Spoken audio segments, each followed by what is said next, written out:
What's up? Yep, we live. Chilling here on a Monday evening. Yeah, we chilling. We having fun.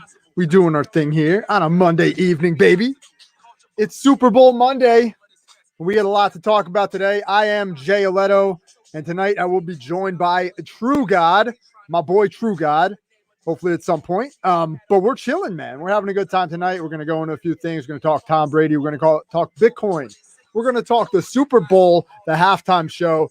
Don't mind my voice. It's a little damaged right now. I did a lot of talking today on the phone. And yeah, big day for me. Big day in sales. Had a good one. It was fun. It was enjoyable. But let's jump into it while we wait for True to jump on board. We're going to head right into the Bitcoin cryptocurrency charts. As you know, I love to talk about Bitcoin, bro, and this is no different. Today was one of the biggest days in Bitcoin history. Look at that price of Bitcoin, man.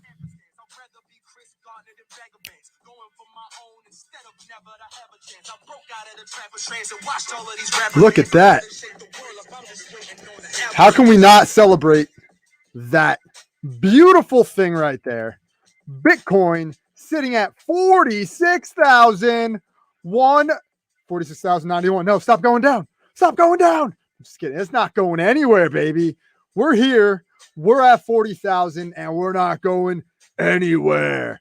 We're going nowhere except up. We're going up. We're going to the moon. We're going to crypto heaven, baby. Let's go. Let's freaking go. I'm excited. I hope you are. This is exciting times for anybody who has any idea what I'm talking about. Because if you even understand how significant a crossover 45,000 is in the Bitcoin community, it's unbelievable. I didn't expect to see that. I didn't look at it before I went live. I was still expecting to see 43, 42, but 46,000. Holy crap, man. That's great. Woo! Cardano up to number 4. What is going on at Cardano, bro? Look, it's starting to run out. That's what's happening here. I mean, we got 14 million Cardano left until it's all mined. So get in now, baby. 68 cents. Look at XRP making a comeback for the ages, baby. XRP still chilling at number 6 on the coinmarketcap.com website. Chilling right there at number 6.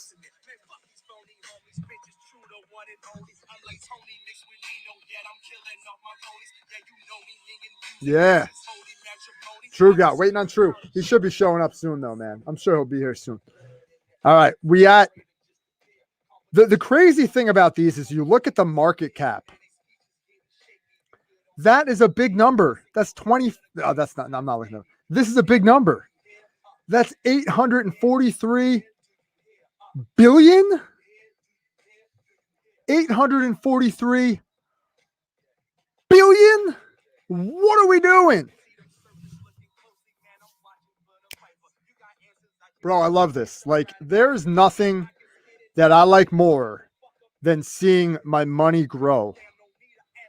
Man, it's a beautiful thing. Litecoin, 166. I wish I still had Litecoin, man. I got out of Litecoin a while ago, but I did convert it right to Bitcoin, and Bitcoin's off to the races. So it's a win, but I just am not holding a bag of Litecoin. Could have got a lot of this for $50 just a few months ago. You could have gotten a lot of Litecoin for $50 just a few months ago. And of course, how about Dogecoin? What are we doing, Dogecoin? Look, there is no supply of Dogecoin. There is no limit. Look at the difference between Binance Coin, Litecoin, Link Chain, which is, look, Link Chain. There's a ton of Link Chain to still go. Bitcoin Cash and Stellar Lumens, XLM. Look at Doge. There's no end. There's no end. It's like the Federal Reserve. There's no end to it. Just incredible, man. And we're coming off the Super Bowl. Tom Brady. We're coming off the greatest Super Bowl performance of all time, in my opinion. Because if you look at it this way, right? Tom Brady, for the 7th time, has achieved probably the most difficult thing to do. I mean, maybe winning the Masters might be more difficult. I don't even know if that's more difficult than winning the Super Bowl. I don't know. In professional sports, it's crazy. That's good. We got True God coming on the show, hopefully in a little bit. We're talking here about we got Alex Jones here on the show. We got Alex Jones. I'm just playing. Man, what a couple days though, man. This Bitcoin news, it blew me away. And it's still blowing me away. Just thinking about it blows me away. Just thinking about it blows me away. I've been trying to tell people for years, like a couple of years ago, when I first started buying Bitcoin and stuff, little increments. I never like balled out on Bitcoin, never had like a large amount. I'll never disclose what I have right now. But the thing about 2-3 years ago is I didn't have that much to really make a difference. And I had no strategy, none, no strategy at all. My strategy was just buy it and then trade it and try to make money that way. And that was stupid. That was the wrong thing to do. I had no long-term strategy when it came to Bitcoin, but now I have one. And I'm not a financial advisor, but my strategy is so simple. And it's simple enough as that I picked it up from another dude on YouTube who does have a large amount of Bitcoin and cryptocurrency. And he has his own cryptocurrency now. So he explained in this video how dollar cost averaging, how it works, what it does, how the heavy hitters, the Fortune 500 companies use this strategy in their investment plans. The millionaires, the billionaires, they always do this. Sure, it's nice to have a large sum of money that's expendable to just throw at, Bitcoin or throw at a stock or whatever you want to throw it at. That's a beautiful thing. I would love to always have that. But the fact of the matter is that your best strategy with any investment is dollar cost averaging. Again, I'm not a financial advisor. I don't get paid to do this stuff, but I've done research, man. I've done homework, and I've noticed a lot of these big name players, a lot of these heavy hitters, they all recommend a dollar cost averaging strategy. Stick to a plan. Send some here or there, maybe weekly, maybe monthly. Put it into your budget. Set your budget up. See how it works. But I really think that's the key to not just saving money, but also growing your money.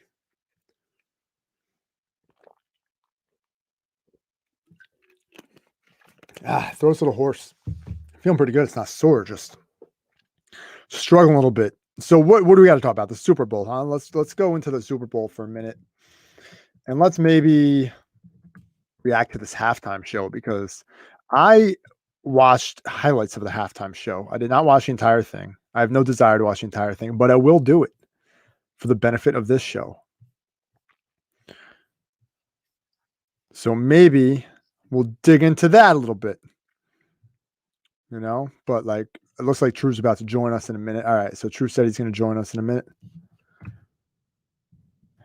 And we'll start talking about this, because I want to hear what he has to say about this situation, about the halftime show, because there was a lot of talk about it online today. And look, pop music is not my thing. I'm not a big pop music fan. I never have been.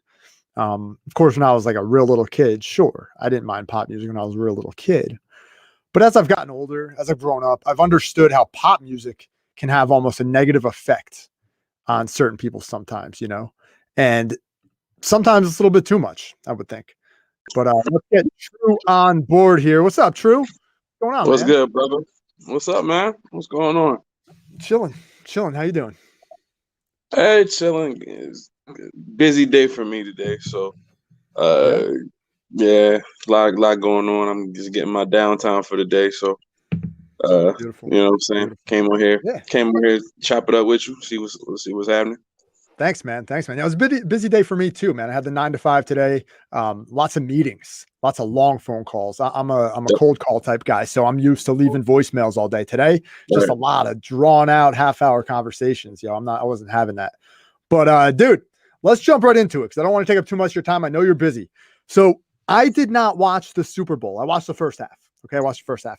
And it's the second Super Bowl in my adult life that I've skipped out on before the game has ended. I usually stay throughout the entire game and watch the whole thing just because I'm a mark. I love football.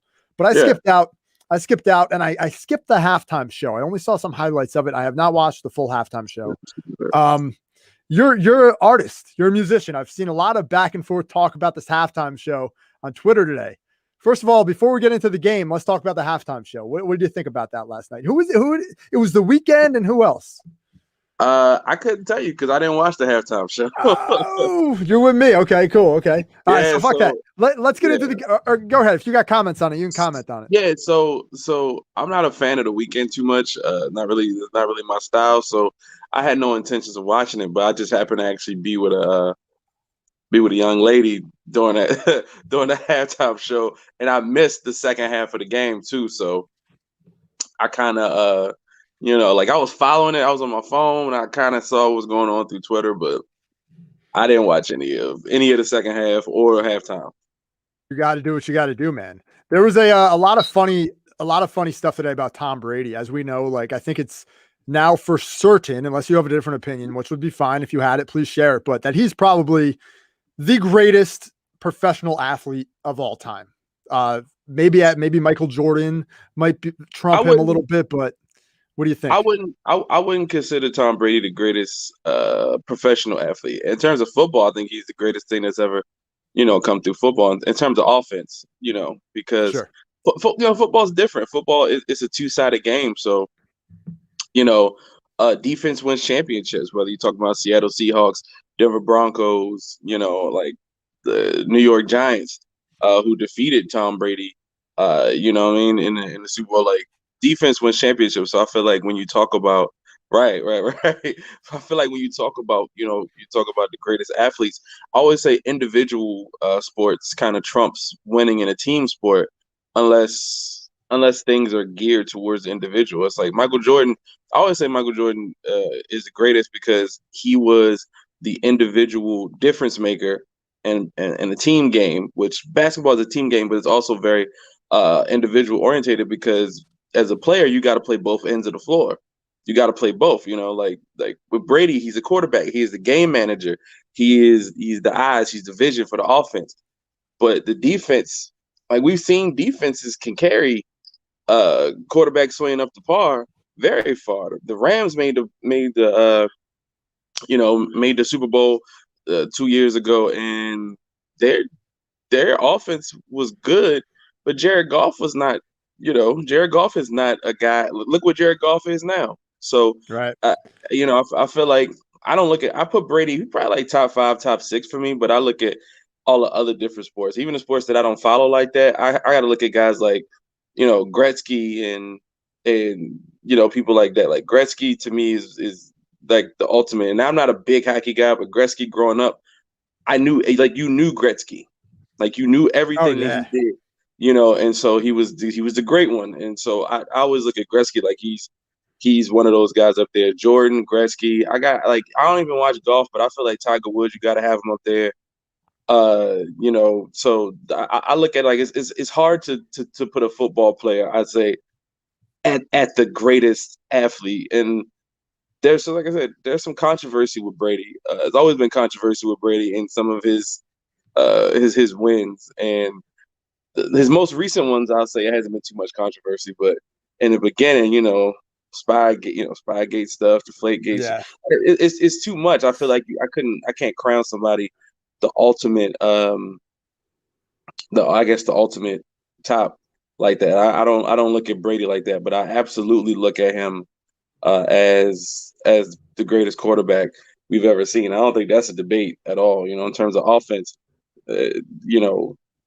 there's nobody in football Yeah, Like I'm with you. Look at this, dude. The only two QBs to start and win a Super Bowl with two different teams, Tom Brady and Peyton Manning, man. That's crazy. That's one thing where it's like, wow, we've grown up in this era of absolute greatness at the quarterback position. That's a really cool no, thing to that's a see. fact. That is a fact, man. Peyton's my favorite of all time, so that's a personal thing for me. Peyton's always been my favorite because I think before his arm obviously went out, before that last 2 seasons where his arm wasn't hitting, but before that he was just a monster, and just the way he could on the fly just adjust and stuff like that. So Peyton's my favorite, but so you got to give credit to Brady, man. He's 43, Yeah, 43. that's insane. He's coming back next year. He's going to do it again next year, probably. I don't think he'll do it again next year. I think everything aligned for him. So I have this thought which kind of aligns pretty well with some of the stuff from the show. I believe sports is mostly rigged in some way, shape, or form Okay. because in the middle of a pandemic, if you look at everybody that's been making these finals championship games, a lot of them are based in Florida or California. And these are where the big money markets are. And Tom Brady, Tampa Bay, like who would have ever thought Tampa Bay would be the Super Bowl champ? Like you weren't expecting that to happen. So, and then when I look at Vegas and how the odds go and how much money there is to be made, I always look at them like, man, I know it's something to it. And referees for years have come out and said that they were told to help rig games, and and so like when you see somebody you throw a pass 30 yards down the line, that's an uncatchable ball, and it looks uncatchable. Everybody knows it's uncatchable, but they throw a flag, and then you got pass interference, and then it happens again, or there's holding, and you look at the replay, and it's not holding, and it's like, oh, okay, it must be, it must be something there. So I always believe sports in some way, shape, or form are definitely altered because it makes no sense. Maybe not. Like I said, some of the plays in this game, in the Super Bowl last night in the first half, I was like some of them flags were a little bit too much, but yeah, I'm not gonna take away from Brady's win too much, but I remember specifically, you might remember this too pretty well, because this was I really haven't cared about football the past like 2-3 seasons that much, but 5, 6, 7, 8 years ago, I was die hard as they came. And I remember like one specific, maybe two specific seasons where they started flexing the Sunday night games to always have a good game on Sunday night. And I felt like every single week there was some kind of crazy finish, or it was an overtime game, or there was some kind of controversy, like insane story to kick off Monday morning. And that's when I started thinking in my head, like, what are we watching? Is this bullshit? Is this staged? Is this something where they have like a finish in mind, just somehow maneuver the game to get to this like crazy, super weird finish where there's like double overtime or whatever? I don't know, man. For a while, I was like, what are we doing? And then I just I started fading away. Football just started fading for me in being a fan, just because like that kind of stuff turned me off. That's kind of what you're alluding to, right? yeah. There's sports has always had its controversy and its corruptness because it's $1 billion industry, right? So wherever there's billions of dollars, there is definitely some puppet masters pulling some strings, whether it's Jerry Jones pulling strings for the Cowboys, even though they don't win anything. It's just pulling strings for their revenue, and just saying like the Cowboys are seen as America's team, and they ain't won a damn thing in like 25 years. So that in itself should tell you, like the markets, wherever their money is, that's where that's where they are. And so with Tom Brady going to Tampa Bay, I remember when he first went, my first thought was Tampa Bay probably makes the Super Bowl. And my boys are like, nah, man, the Packers gonna do it this year. Saints gonna do it. I was like, nah, that's gonna be Tom Brady. And they're like, why? I'm like, it's because there's a reason why he went to Tampa Bay, of all places.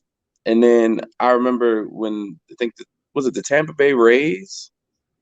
I want to say made it to something, or I don't watch Maybe. baseball too much, so I Yeah, can't remember. maybe they've had their runs. I remember back in the day, Now this might be what you're alluding to if you're talking like 20 years ago, because I remember they suddenly or was that the Diamond? No, that was the Arizona Diamondbacks. I'm thinking of the wrong team.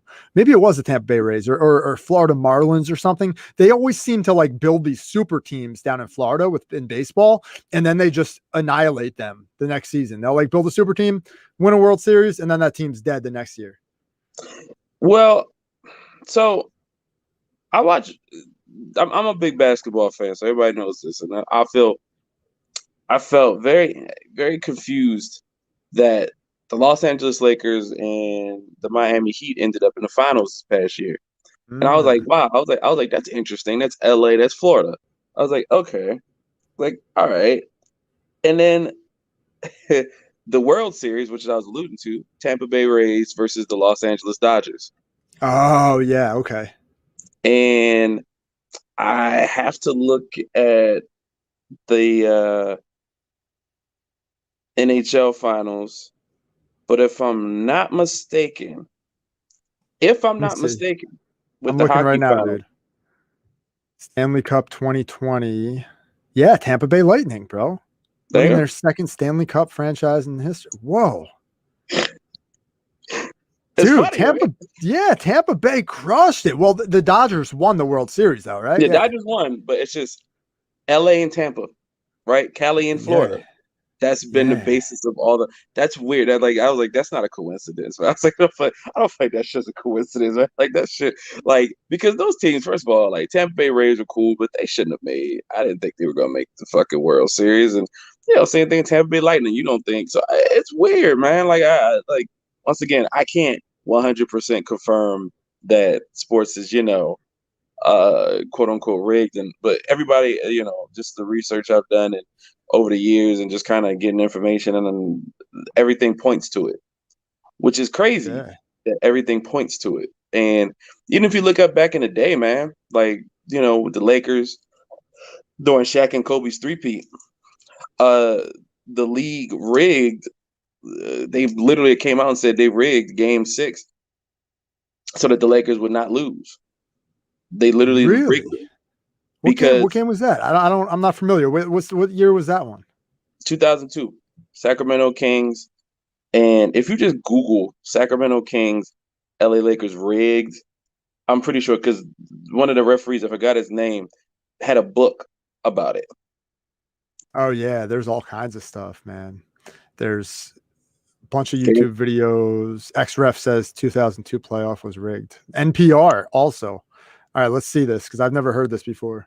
Or maybe I have, I just forgot. But ex-referee says 2002 NBA playoff was rigged. A former referee at the center of a gambling scandal has alleged that NBA referees rigged the 2002 playoff series to force it to 7 games.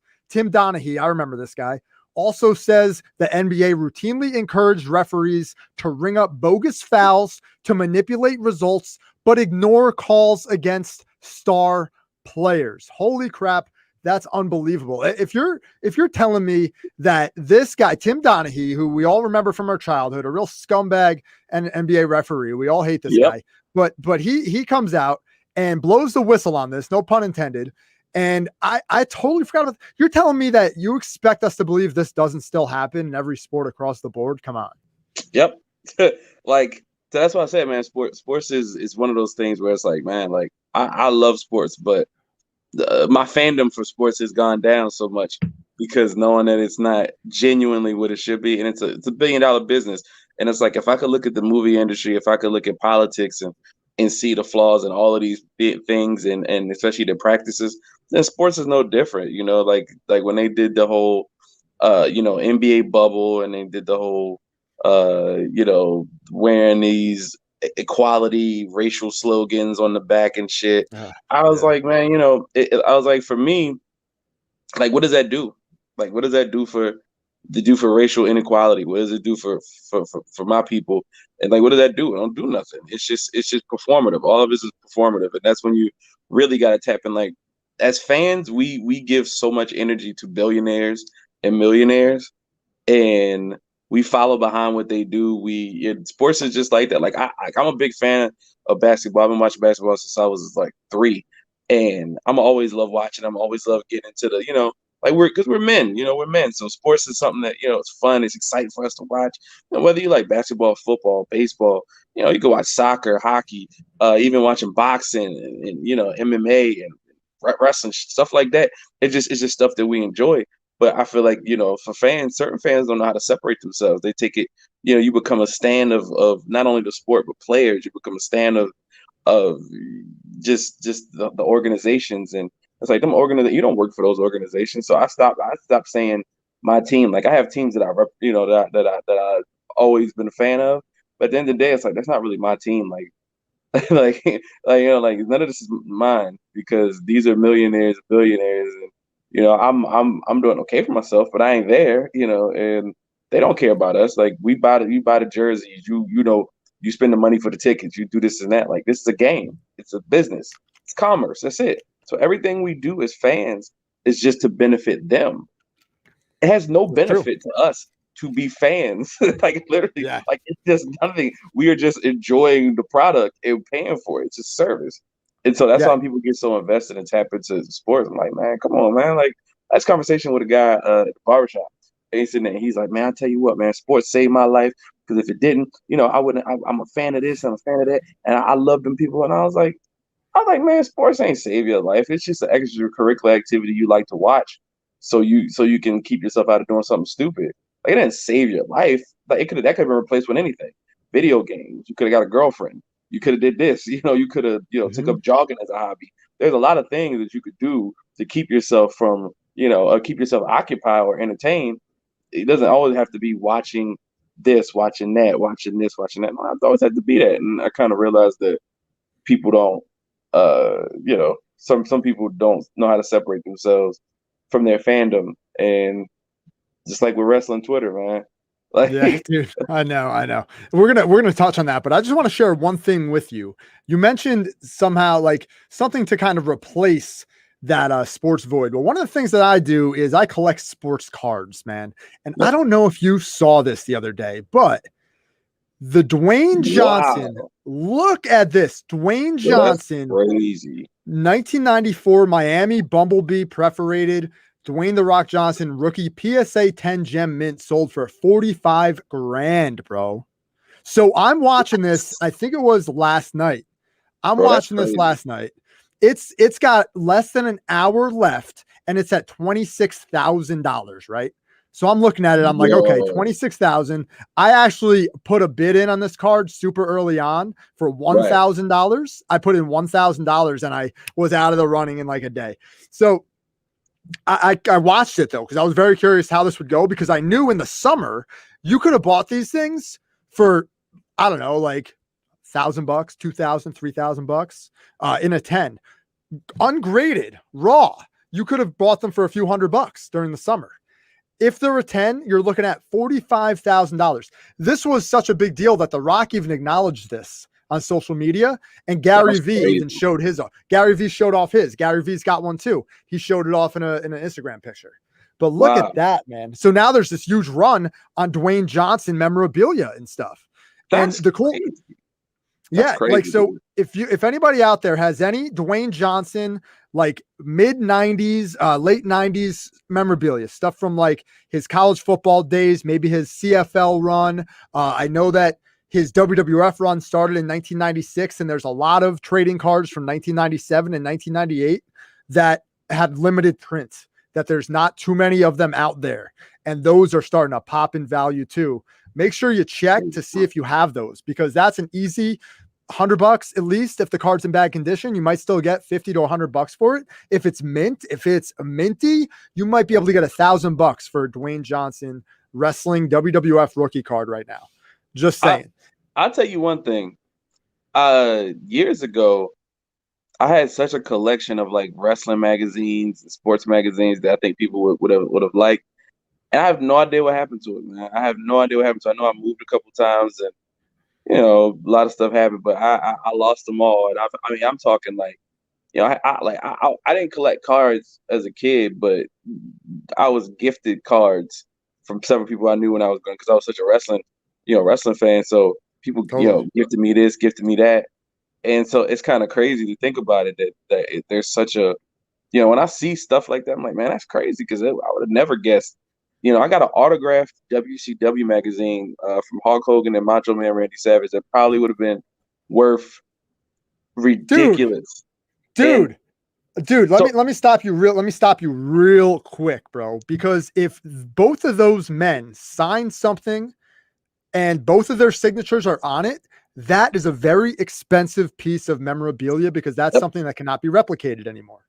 And the unfortunate part of that is I was 6 or 7 when I got that because my mom's fiance was working at the Baltimore Arena back in the day when back when WCW used to run Super Brawl out of there and Great American Bash and all that stuff like that. So we couldn't really afford the tickets growing up, but because he worked at the arena, he used to come sneak me in at all the shows. So like I never missed a wrestling show from like 94 to like 99, 2000. If it came to Baltimore Arena, I was there. So I was in the back with him after he was doing the security work at the arena, and Hulk Hogan and Macho Man are getting into the limos, and he just brings me over to him. I shook Hulk Hogan's hand, I shook Macho Man's hand, and I was like, hey, can you guys sign this? And shit like that. And like he take the marker, he sign it, and like I got to actually get into the limo for a second with Macho Man.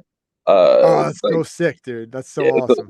and I so wish I had that book because I remember how excited I was that night when I went back and I was talking to my mom and I was like, man, I was like Hulk Hogan, Macho Man, this is crazy. Da, da, da.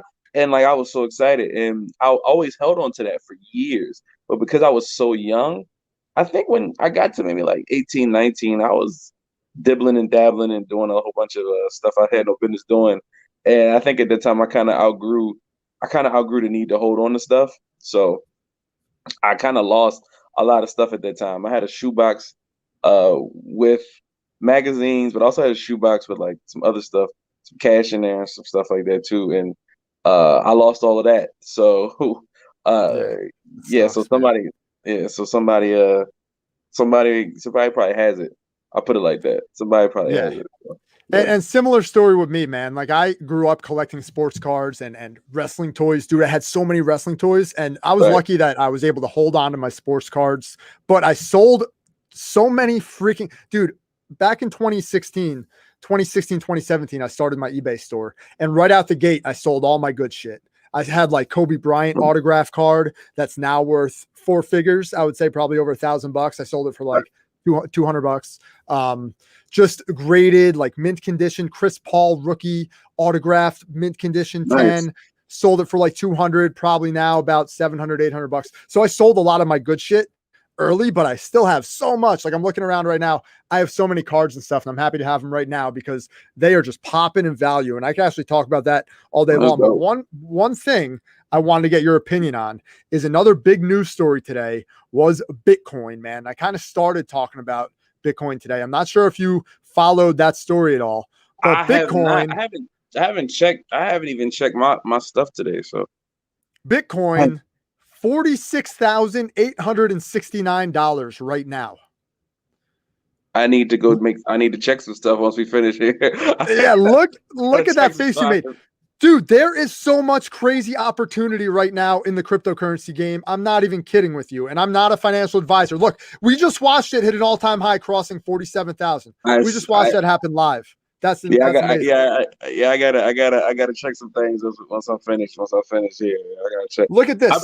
Drew, Ethereum, $1,749, all-time high. Cardano, you could have bought this for a penny a year ago or something, that's or something crazy, close to a man. penny. 67 cents. You go down XRP. I'm loving the XRP stuff. It is in XRP right now is stifled by a lawsuit with the SEC. And once that shit is settled, this thing is going to skyrocket. And we're heading over to Dogecoin, 7 cents on the Dogecoin, up 113% today. This is absolutely unbelievable. I have a buddy of mine, True, good friend of mine, grew up with him, text me today. He says, dude, I can't believe what Dogecoin is doing. I have a bunch of it. I go, what do you have? Like a few thousand? Because I know I have a few thousand. He's like, dude, I have millions. He bought Not surprised at millions that. He bought millions of Dogecoin at 0.0002 cents. So a fraction of a Nice. penny, he bought millions, and now he's contemplating whether he wants to cash out at six figures or wait until he's a millionaire. We are living through a beautiful time right now, my friend. No, man, you said it, man. This is it's definitely a beautiful time right now, and I'm excited seeing all this. Like I said, I haven't checked much today, so this will be fun for me to This to check and see. True. Yeah, I This is appreciate another it. one. This is another one that was largely considered a piece of trash coin, and it still kind of is, I think, in a sense. It's called Tron. This thing I used to have, dude. I had it at a penny. I sold it at a dime back in 2017, man. I made a nice penny off it. I wish I still had it because I think it's got the potential to go up to $1. But anyway, I can talk about this crypto shit forever, and I don't want to really bog down our conversation with that. But one last thing I wanted to talk about was wrestling, bro. We got the Royal Rumble out of the way. We got, and Yeah, you can touch on this shortly if you want to get out of here in a few minutes. But the Royal Rumble's out of the way. We got WrestleMania is on the way. Edge hasn't said who he's going to face yet at WrestleMania. It's probably going to be Roman Reigns, in my opinion. yeah, I agree. But we also have a lot of crazy stuff going on the other side of things with AEW, Impact, New Japan, Yeah. NWA, kind of breaking down that fourth wall. It's crazy times in wrestling too, man. Talk to me about wrestling, brother. What do you got? Man, I haven't been watching as much as I would like, but I follow everything. I'm really excited about the AEW, New Japan, like uh, everything that's going on, man. With that, I'm extremely excited about that, and I feel like uh, I'm curious to see how far it goes. I'll say that. I was curious to see how far it goes because like having Kenta on, AEW for a tag team match is one thing, but if you start, getting Tanahashi's and Okadas and stuff over there, then that's a different ball game. So I'm really interested to see how that goes, and I haven't really kept up too much with the Impact side of things. Just wasn't my Impact hasn't been something I've paid attention to as much, but uh, I I'm surprised we haven't talked about Tyler Reeks. And Oh yeah. I kind of saw that, but I skipped over it, bro. Talk about it, man. Like, I reported it. I saw it. So we have this at PWP Nation, we have this group chat of just kind of like my inner circle of friends that I kind of built that site with. And yeah, every once in a while, like somebody will send in some kind of news for me to report on. And somebody sent that in. And I looked at it and I said, all right, I'll take the bait. I'll post this because this particular gentleman is he's a gay male, and I didn't want him to like think I was ignoring him because this kind of stuff is really important to him. So I posted yeah. it. I reported on it, and I don't. I guess if he's happy, like, or she's happy, like, I don't really know what else to say. I don't know. It's kind of a wild transformation. Good for Gabby Tuft. Good for Gabby Tuft. Yeah, so somebody texted me. Actually, it's this girl I know, and so she texted. She was like, "Oh, did you see the thing about the wrestler?" And I was like, "Oh, I'm thinking." So I thought somebody died. Like when somebody says about the wrestler, I was like, "Oh, what happened?" And funny at the same time, she texted me that the group chat was like, "So is nobody gonna talk about Tyler Reeks?" Like we, I was like, I don't. So I was thinking, I'm like, "Yo, is he signed with somebody? Or he back wrestling?" Like I didn't know what he was talking about. So I saw it and I was like, "Oh, I got nothing to say on that." Like that has nothing to do with me. Like I'm, like uh, I mean, we grew up in the Howard Stern era, so that type of stuff is like it is what it is. Like it is what it is. I mean, I'll say it looks very odd to me. It's very odd. Like, it's very Yeah. weird, very weird. But I mean, hey, if that's who Gabby is, that's what it is, and by all means, more power to it. It just kind of you don't hear the name Tyler Ricks too much. You don't hear it at all, and then the transformation. It's such a strange transformation. This dreaded up dude decides to I don't know. Like it still looks the same to me. Like it still looks the same dude. So Yeah. And I don't mean to laugh, but yeah, absolutely. I was gonna say the same thing. And look, if Tyler Rex or Gabby Tuft is happy, hell yeah, go get it, go after it, do your thing, yeah, if you're and happy, and yeah. make as much money and do as much publicity or whatever as you can, to get your name out there and do your thing. Because I remember briefly after this dude left WWE when he was, Tyler Rex, he was trying to be like, he was doing entrepreneurial stuff. I kind of remember that. I Like he was remember doing a that. little I entrepreneur remember stuff. that. And that when a pro wrestler moves on to do something like that, and I see it in the news, I always remember that because there's always a part of me that believes that they're going to be like a massive success just because it takes so much, work ethic and heart, just, I don't know, passion to get to that level of the business. And there's just a lot of the same picture over and over again. I thought we'd see like some different pictures, but it's a lot of the same shit. But like that's why I thought maybe he would do something like that. But good for him. I know I saw a thread. I can't remember where it was the other day where you kind of saw the transformation. Maybe it was like Gabby Tuft's Instagram or something where you kind of saw like him like, or I guess when he was still, it's so hard to even, I don't want to say the wrong thing, but I guess when he was still referred to as Gabe, he was like wearing makeup and shit and wearing dresses kind of, and was kind of like saying it. But I also heard a rumor, dude. And you tell me if you've heard this rumor. Buddy of mine in that same chat I've referenced before said that John Cena used to give him a lot of shit for being kind of a little froofy in the locker room. Now, rumor, I don't know if that's Uh, true. I've heard several people have given several people issues in the locker room, and I mean I'm not out. Well, I'm not going to name names. You said Cena.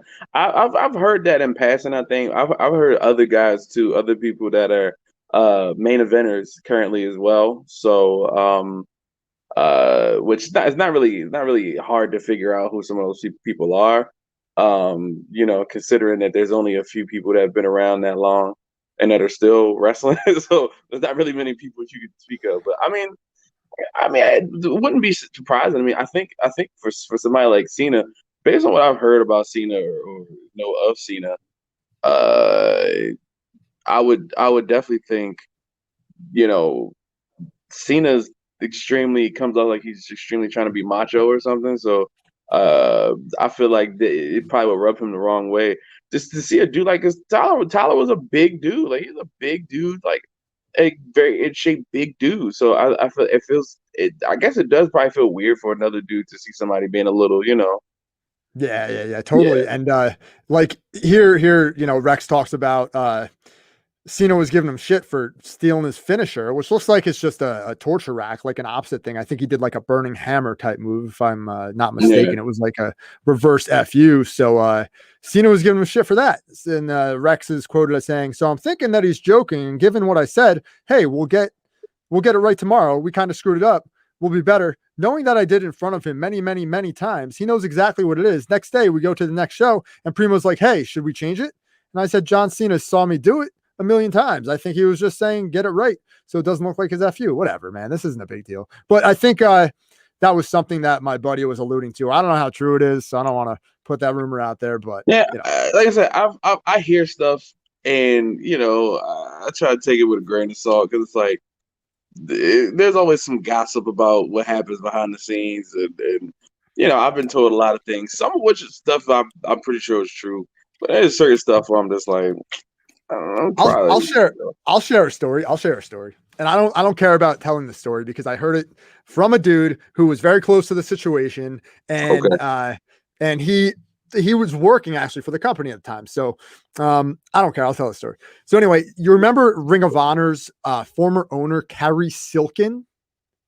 Yep. Do you know like the kind Definitely. of backstage news on him at all? Uh, I've heard some stuff, but I have a fractured relationship with people at Ring of Honor, so Okay, I so that's I did understandable. lose. Yeah, So they still owe me money, so you know. Oh, so here's what I've heard, and I don't know if this is completely true. One of the people who was involved in the story kind of denies that anything happened, but Carrie Silkin's an openly gay dude. I think he's a gay guy.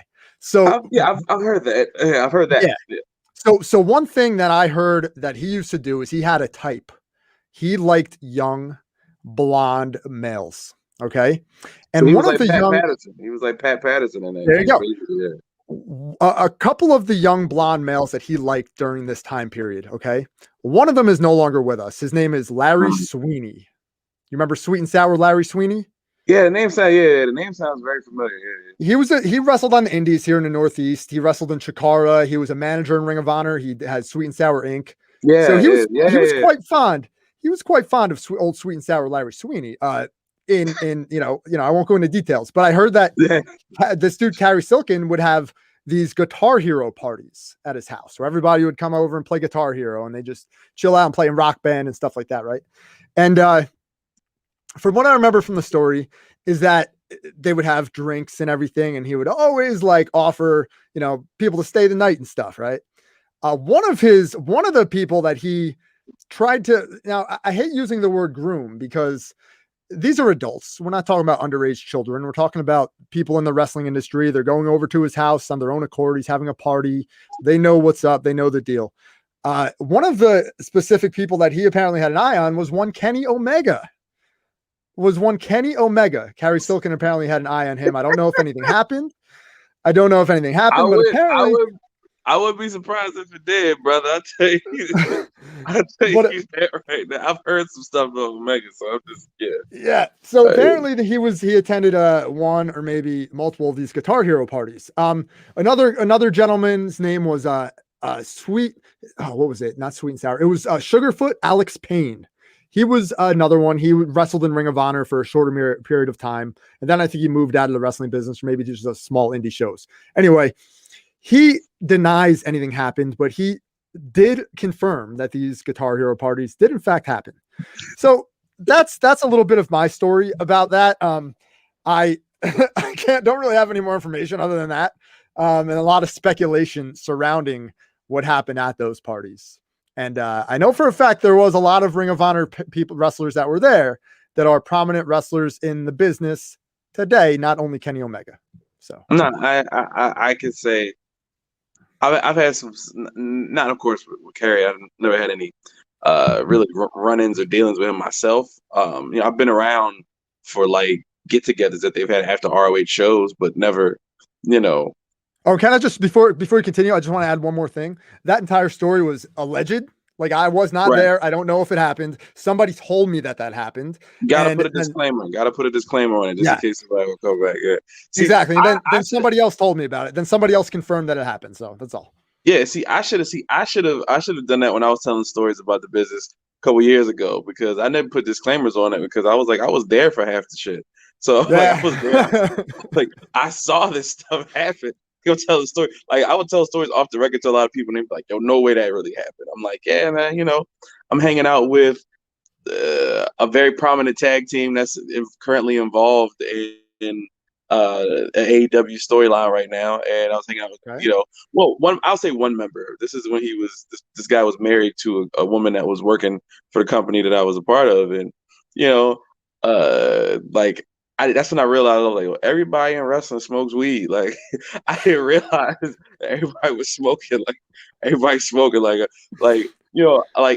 so I realized too. Like we all smoke differently. So we're at the High Spots house, which is I don't know if you've ever actually had a chance to go there or whatever. It used to be a very famous, infamous house. 2013, 2014, there was always parties after the shows. I've heard about it. Never been. Hangman Adam Page being there, and that was my guy. That was one of my guys back then. So he would be there, but he was always like, I always speak very highly of him because he was never on the type of shit that everybody else was. So you see, he was drinking, but I never saw him like smoke. I never saw him do other even tougher drugs. Tougher shit. I never saw him do it. I've seen other people do stuff. And like I said, I wouldn't put out certain people that have vices, but I saw some shit. But I just hanging out with some guys and you're in a High Spots house, and then you start to see like certain promoters for smaller companies in the Carolinas would have like the ring rats as they were they used to be called. I don't know what they're called now, but the ring rats would come in and then they would groom. They would act. You can't say that. You can't say ring rats now, man. Not in Yeah, 2021. You cannot you say can't. ring rats, You dude. can't say it, but back then, that's what deterred. Like every time we would talk, like we would go to a show and we would be in the back, and I would come out, and I would go in the back, and I would talk to the guys. I'm like, I ain't looking too good tonight, fellas. So it's like I don't know. And then one of the guys will go out and they're doing their t-shirt signings and they be like, and they come in the back and be like, yeah, the Rats tonight, man, they're not looking too good. No, we go to South Carolina and it's like, hey, not looking that bad tonight, And there's Hell a yeah. there's a story. I always reference Ring Rats because it's hilarious to me because there's a story that involves Chris Hero, myself, and several people. And Chris Hero, there's a girl who was an incessant, ridiculous fan of a former WWE wrestler. She was crazy. She showed up to every single show we had. Chris Hero was only in town for a weekend. And for the weekend, and we went to a Duke game together. Me, Chris Hero, the promoters, and us went to a Duke game together. And we're at the Duke game, and the girl is like trying to find out where we are exactly so she could come be there with us. And then we had a convention the next week. She shows up to the convention. She's looking for Hero. She's looking for Cedric. She's looking for like all my boys. She's looking for Paige. She's looking for Matt Hardy. Anybody who's around, she's looking for everybody. And so I end up with the task of keeping her company to keep her away from the wrestlers. That's what they asked me to do. They're like, yeah, and at that point, I was like, "Yo, ring rats is the worst shit." I've had my, like I said, I get to, I was doing podcasts, I was, doing commentary on the show, so I got my fair share of ring rats too. I was also the new kid on the block in terms of being in the Carolinas. I wasn't from there, and I wasn't known, so I was a new kid. So I had my fun, but I realized I'm like, man, I'm like the wrestling business is different now. I'm sure it's much different now because the fans think they respect themselves more. I guess maybe. Like I don't know. Yeah, Like, I think it's it that, feels dude. like that. It's this holier than thou attitude that wrestling fans have now. Like today, I was even getting into it with some wrestling fans about the mask thing. People are mad that Casey Catanzaro, who is an NXT superstar, Yeah, I've seen her. she was at a party and she did like an Instagram video, like, "Hey, I'm at a party, everybody! Woo! Look at all my friends! We're having fun." And she wasn't wearing a mask, so these wrestling fans got really like, we're just nasty to her for what reason? Like, dude, it's self-responsibility. Like if she felt comfortable not wearing a mask and was with other people who were comfortable not wearing it, like what's it your business? Like take care of yourself. Like if you want to wear a mask, please do. If you don't want to wear one, then don't. I don't give a shit. Yeah, see, I think that was the thing that I've been saying to people about it. I said, look, you gotta understand, all those wrestlers down there are in Florida. Everything's open in Florida. People move differently in Florida. You know what I'm saying? Like Yep. I'm like when I'm not in Baltimore, I'm in Atlanta. So I'm in Atlanta. People move differently down there. Like so, Yep. everybody's different. Like at the end of the day, if you don't want to wear whatever, that's like it don't really bother me. Like I probably prefer because I don't trust people in general. Even before COVID, I was like, I just say people are dirty in general. So I'm like, stay away. You can stay away from me. But now when I see that, I'm like, let's be real about wrestlers.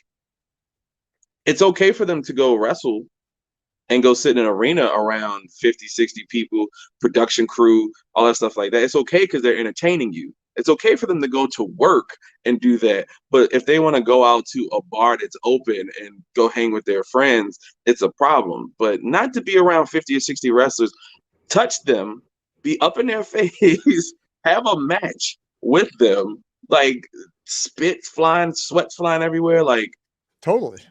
fans don't make sense. Like I get why people would be frustrated with somebody because in their mind, what happens is people are like, I stayed home this last year and you're still out enjoying your life, and it's unfair to me. No one cares about your life. I don't care. Like I've lived my life this last year as much as I could. Like I haven't been. I won't say I've been recklessly moving around in the streets, like because there's really nothing I could do in terms of like partying and going out and being. And there's not really many social unless I go to Florida, But when I'm in Atlanta, I have other responsibilities in situations, and so I don't.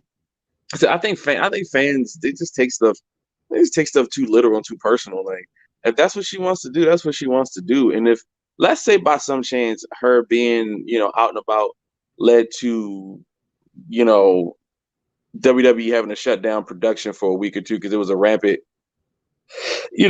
thing of COVID going around. Like, okay, like, all right, well, what that would say to me is you shouldn't be in there in the first place wrestling. You shouldn't be trying to promote if you want to do that. Like, people want to watch their professional wrestling. You want to watch your sports. God forbid these athletes, these performers have a life outside of it and try to live their life. But as long as they're keeping you entertained and putting their lives at risk being around production people who you don't know what those production people are doing. Just because somebody didn't post what they do doesn't mean other people aren't out doing it too. That's another thing. I think Casey probably shouldn't post so freely, considering how WWE is kind of vilified for how they kind of went about the pandemic stuff a little bit. So maybe in that sense, I could get it. Like, maybe she shouldn't post that she's out and about. But that's the new normal, right? Social media gives people post everything they do. Nothing is private anymore. Nothing's private. You can't do nothing private. True. Look at some of these insults people are throwing at her, man. Oh, what a stupid. Oh my God. Oh, people are just ripping her left and right, man. Look, but like, here's my thing. Look at some of these fans, man. Like, these are losers, man. They don't go outside. They wasn't outside years ago before this was COVID happened anyway. So it's these true. are people, and that's what annoys me about fans. It's like, man, you went outside, you went nowhere. Like, you didn't do nothing before this. You stayed in the house, you stayed in your little bubble, and now that people are still trying to live, like, it's like mental health is a big thing for me. So I try to help look out for people's mental health around me, and I'm like a confidant therapist for a lot of people that are around me too. And I feel like a lot of people struggle with the concept of being forced to stay in their home. And, because it's like, if I can wear a mask, then why do I have to stay at home? If a mask protects me, why do I have to stay at home? Like, I had a lot of people ask me that, and I was like, you know what? If I can go to work and be around strangers I don't know that fucking well, why can't I go out to eat? Why can't I decide to take a trip somewhere? Like, they got resorts and shit where you can just be on a resort with a hot tub and a sauna and, go skiing or something. And it's like, no, we don't want you to travel at all because you're crossing the line. Like, it's like, but I can travel from Baltimore to Virginia for work. I can do that. I could do this. I can commute and do this, and I can go here, but I can't do anything else. And like I said, I'm not mad at the wrestlers for, like, I had somebody tell me, like, yo, bro, you know what I'm saying? Like, cause I was out with my boys, we went out with my boys. I got back in the, town recently, a couple of days ago, and from Atlanta, and I was with my boys, we hanging, and somebody was like, yo, bro, I haven't seen my moms and my cousin in like 6 months because of COVID, and y'all just out here eating and going out to eat with groups and stuff. And I was like, first of all, motherfucker, like, I don't give a fuck what you talking about. Like, I don't care. Like, I don't care. Like, that's your fault. Your mama live 5-10 minutes down the street. Drive your ass over there and see her. Like, exactly. Like, if you talking about, I haven't had any symptoms. If you felt that serious about it, you can go get yourself tested a couple times, and then go. If you want to be that safe about it, okay, cool, do that. Like, don't blame everybody else because I ain't seen my mom in 6 months, bro. Like, there was nothing the only thing that stopped me from seeing my mother the last 2 months of her life was the fact that the hospitals wouldn't legally allow me in there. But even before that, I was, I'm like, even before that, I've Zoom video chatting and stuff like that. Same thing with my grandfather. My grandfather is in his 70s. Like, that man is still rolling around here. He in his car, he hop in his car, play his Al Green and his Ozzy Brothers, and he going to the grocery store picking up his stuff. He's like, yeah, I'm gonna go get me a crab cake today. I'm hungry. I want a crab cake. Like, he said it. He's like, look, he said, if this gonna be the ones take me out, he's like, then it is what it is. He said, I'm gonna move as safe as I can. He said, well, I'm gonna live my life.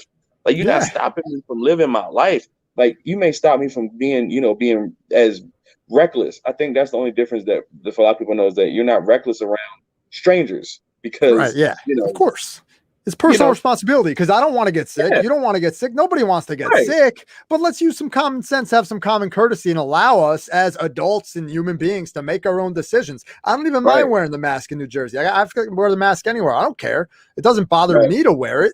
Would I rather not wear it? Yeah. Do I sometimes forget it? Absolutely. But it doesn't bother me. I'm trying to be as safe as Right. possible because I don't want to get anybody around me sick either, man. But I'm taking full advantage. I'm taking full because I like being home anyway. I don't mind being home. You know, being home's chill. I pay so much money for this damn house. I might as well be home.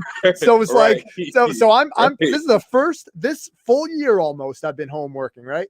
It's the first full year where I feel like the house has been worth the investment 100%, brother, because I've spent so much time here. Whereas, at jobs, you're out of the house sometimes for up to 12, 13 hours a day. Nah, I feel it. I had this conversation with my boy. I was like, man, because I moved in April of 2020 because I was already planning on moving. So I moved, and when I moved, I was like, I moved at the right time and set my stuff up because we're supposed to be in the house and shit. Like, okay, but before that, like literally right before March 2020, the place I was living, place I was renting before, I was never there. I was never there. Like I had bought like all these extra couches, and I was like, I don't even need them. Like I'm never here. I never sit on my couch. Like I would come home, I go upstairs, lay down on the bed, go to sleep, wake up the next day, I'm gone. To come back and do the same thing. And so that like now, so you have an appreciation. Like I've binge watched so much stuff on television, caught up on so much stuff that like revisited movies that I was like, man, I ain't seen this movie in like 10 years. Like I'm gonna just watch it. This thing got nothing to do. But now that things are opening back up a little bit, and it's kind of like the vaccine stuff is going on, and so people are kind of like, oh yeah, like let's open up stuff now. And I'm like, hey, that's cool. Like I want to take my daughter go-kart riding. Hell yeah. Play mini golf and stuff like that. She wants to, for kids, man, this is tough on kids. I don't want people to understand. Terrible. Like kids don't get that interaction. Like even just seeing my baby girl just, on like she plays on, on tablets and on the games. She's playing the games and all her, school friends, they all in the Google Classroom stuff, and they're like, oh yeah, do you play this game? Do you and this and that, and so like watching them just interact like that, like kids are like my daughter and I went out to get some lunch last week, and this girl, my daughter has on a Sonic the Hedgehog thing, and the girl stopped. She's like, "Oh, I like that," and they just started talking to each other. They had their mask on, but they're just talking to each other, and I was like, kids are probably dying for regular communication amongst other kids because you talk to adults all day. I mean, I'm an adult and I talk to adults all day and I get tired of talking to them too. Yeah, it's true, man. Yeah. Dude, it's like kids have that in their DNA. It's embedded in their DNA. You got to hang out with other kids. You have to. These kids who are sheltered all their lives and don't hang out with other kids, they're the ones that end up being crazy and weird and do crazy shit. So it's like you gotta kind of, we have to bring that back. We have to get back as soon as possible. We have to get back to the way life was. But for some reason, I almost feel this energy or this power just like forcing us to not. That's just like blocking us back. That is like, no, now you have to wear 2 masks. No, now you have to, we're not going to give you the whole money we were going to give you. We're just going to give you a part of it. We lied. Ha ha ha. It's just like this force that keeps pushing. Bill Gates now owns more farmland in America than anybody else does. It's just this force that's pushing back on us from getting back to the way life is supposed to be. But in the same sense too, I feel like they're going to push for life to get back to close to what it was, because if they do that, then they don't have to give you no money. Good point. They don't have to cancel your student loan debt if you can go take your ass back to work and life is. So I feel I'm like, I think the powers that be have that internal conversation. Like, should we do this or no? Let's just send them back out there. Like, get them all vaccinated. Yeah, send them all back out there. Like, that's what they want to do. And hey, I told people, I'm like, hey, if you want to get vaccinated and go do that, go do your thing. That just means, I guess, less chance of you catching it and bringing it around me.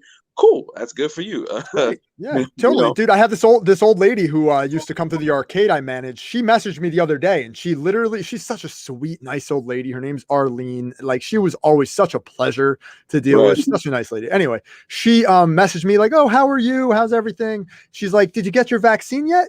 And I'm like, "No, Arlene, I'm gonna pass on the vaccine." She's like, "Oh, what? You're too young? You're not eligible?" I'm like, "No, I'm eligible. It's not for me. It's not something that I want right now. Right. For my body, maybe if I was like an old geezer, or I was like somebody who was super paranoid or had like a pre-existing condition or something, maybe I'd consider it if my doctor said it was a good idea. But since I'm like a pretty healthy 36-year-old, in shape kind of guy, takes all my vitamins for years now, not just during this pandemic, but I've been pumping my body with vitamin D, C, multivitamins since my 20s, dude. I used to be such a like hulked up bodybuilder. I used to weigh 225 pounds.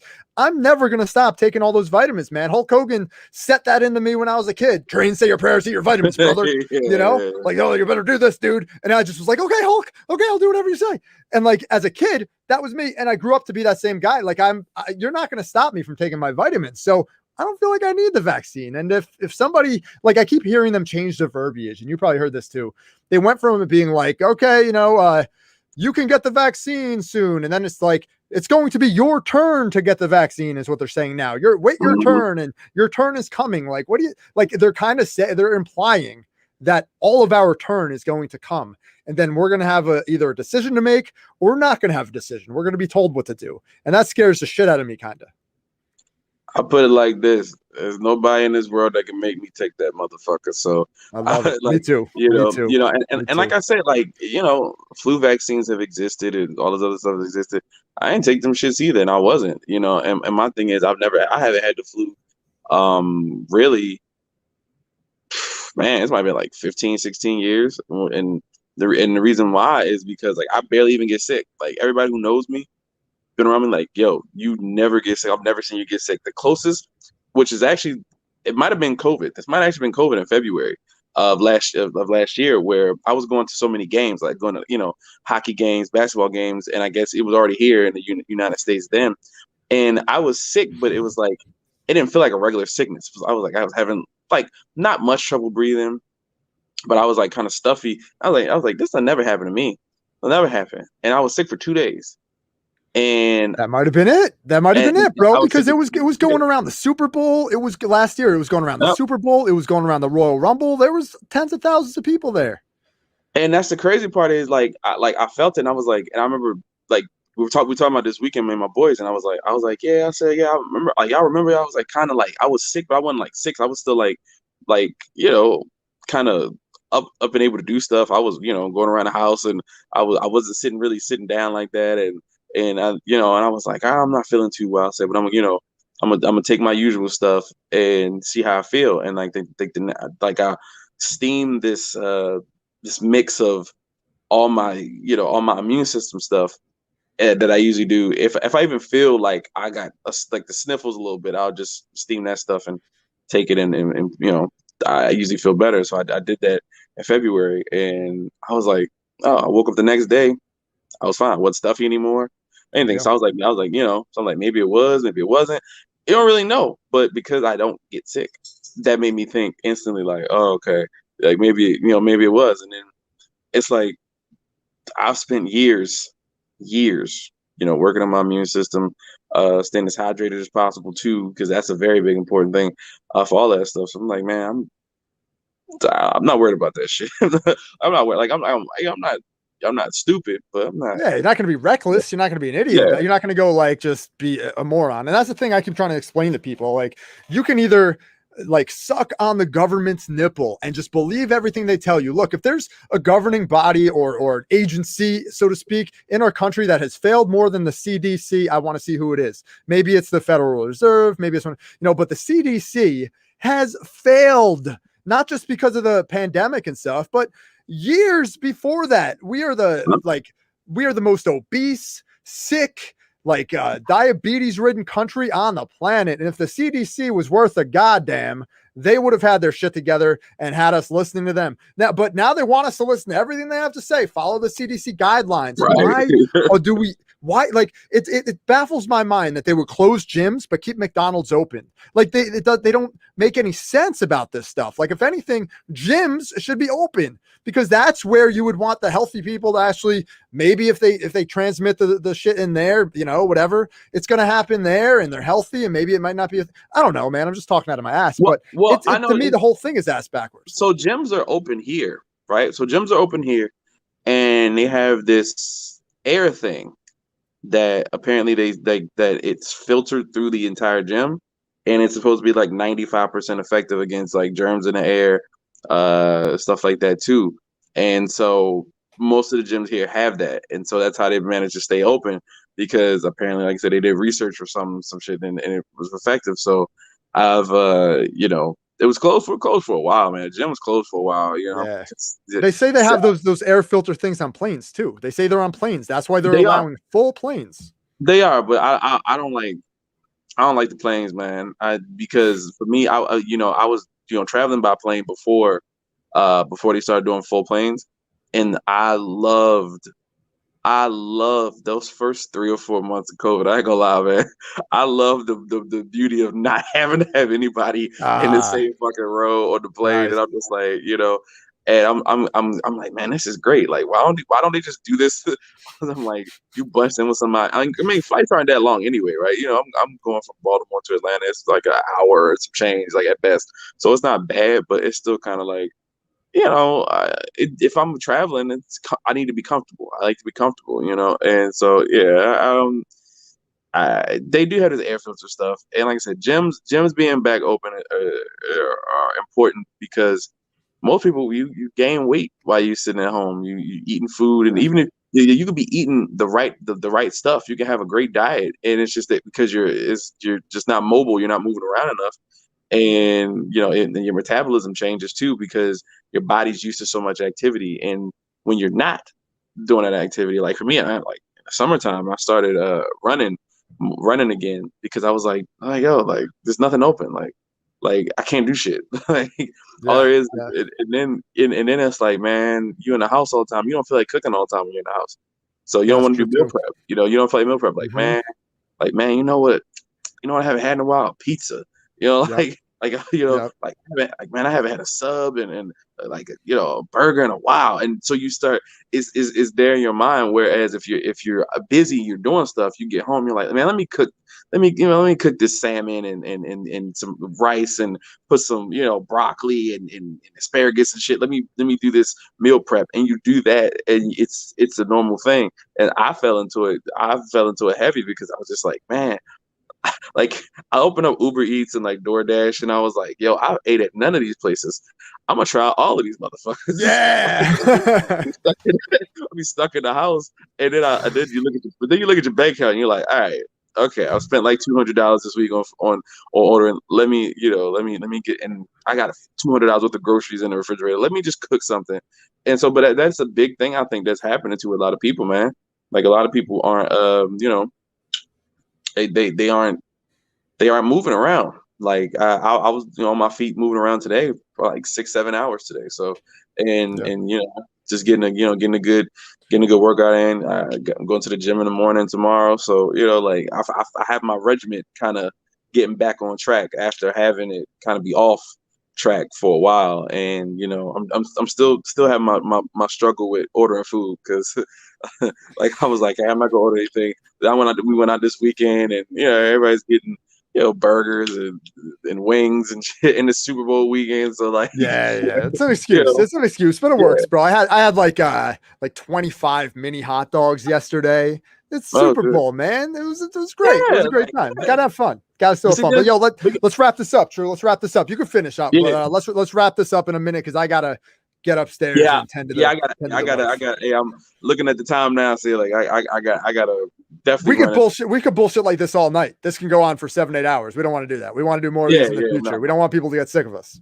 right, exactly. But no, man, I was just saying, it's even worse because next weekend coming up is Valentine's Day. So if Oh you know, God.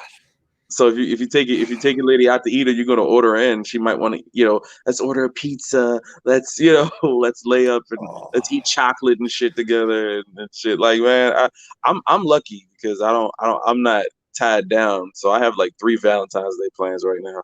So Oh, it's Sunday. It's Sunday. It's Sunday. So Sunday, that's good. I got a week. Okay. All right. Got a yeah. week. Hey man, you gotta get your lady something. You gotta get your lady something, Oh yeah, man. yeah, yeah. I know. I know. We'll figure it out. We'll figure it out. We just had Christmas though, so no, whatever. All right, bro. Let's get out of here. I will. Yeah, I will talk to you soon. Thanks for sure. joining me again on another episode of this podcast with really no name. It's just on the PWP Nation YouTube channel, and we're just going to keep doing them. We're just going to keep having fun. I got shows lined up for the rest of the week. I got Twitter friends Ashley Rose Nova on tomorrow. I got I Don't Love That Christina on Wednesday. I got David Peck, who has probably the craziest wrestling card collection on the planet. I'm talking a multi-million-dollar wrestling card collection. He's on the show on Thursday. And then on Friday, I got Graham GSM Matthews. He's on the show Friday. Thank you so much. Once again, True, I appreciate it. I'm out of here for the day. I love you guys. Thank you for joining me. Make sure you hit that subscribe button and hit that follow button and hit that retweet button and hit that like button and hit those notification bells and smash them, baby. Smash them like you're at the Jersey Shore. I'm out of here. I'll talk to you guys later.